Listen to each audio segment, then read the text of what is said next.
नमस्कार सर्वांना. श्री स्वामी समर्थ. तर इथे सकाळी सकाळी घरातली देवपूजा करून झाली आहे माझी आणि इथे बाहेर तुळशीजवळ रांगोळ काढत आहे. तर सकाळी सकाळी अशी रांगोळ काढली की छान वाटतं. आणि हे बघा माझी तुळस किती छान आहे आणि रांगोळी किती छान वाटत आहे.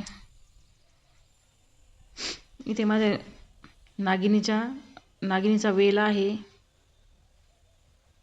आणि इथे माझे शेवंतीचं झाड आहे, छोटे छोटे प्लांट आहे, शोचं झाड आहे. तर इथं कोरपड आहे, स्नेक प्लांट आहे. तर छान असे झाडं आहे माझे छोटे छोटे.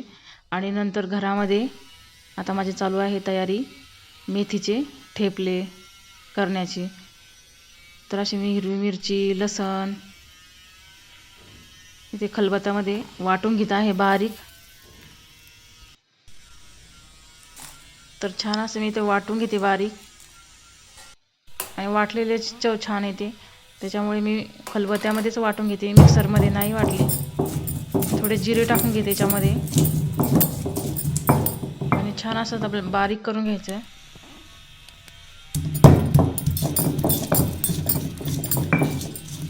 तर इथे बारीक करून घेतलं आहे मी आणि आता याच्या वाटीमध्ये काढून घेत आहे.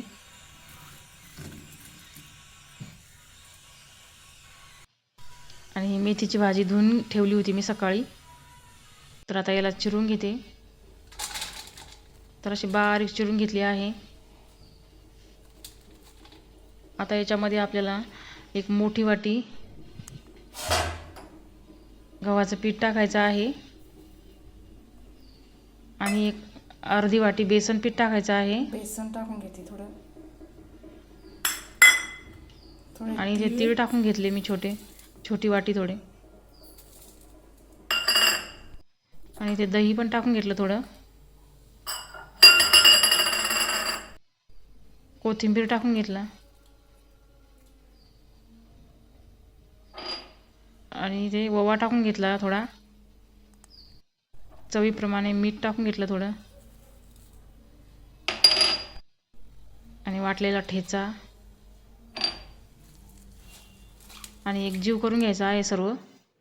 आणि आता इथे पाण्यानं मळून घेते. तर छान असं घट्ट सर उंडा मळून घेतला आहे मी. तर आता आपल्याला पराठे लाटून घ्यायचे आहे. तर इथे छान असे पातळ पातळ मी पराठे लाटून घेत आहे. हे बघा आपला पराठा लाटून झाला आहे. आता तवा पण छान तापलेला आहे आपला. तर मी याच्यावर पराठा टाकून घेतला आणि तेल सोडलं चौकून. तर बघा किती छान असा कलर आलेला आहे आणि खूप छान लागतात आणि कुरकुरीत लागतात. तर तुम्ही पण नक्की करून बघा. तरी ते तयार झालेले आहे आपले पराठे. आणि हे बघा याच्यासोबत मी कढी शेंगदाण्याची चटणी बनवलेली आहे. तर छान असं तयार झालेलं आहे माझं ताट. तर प्लीज माझे व्हिडिओ आवडल्यास मला लाईक करा, शेअर करा आणि सबस्क्राईब करा. धन्यवाद.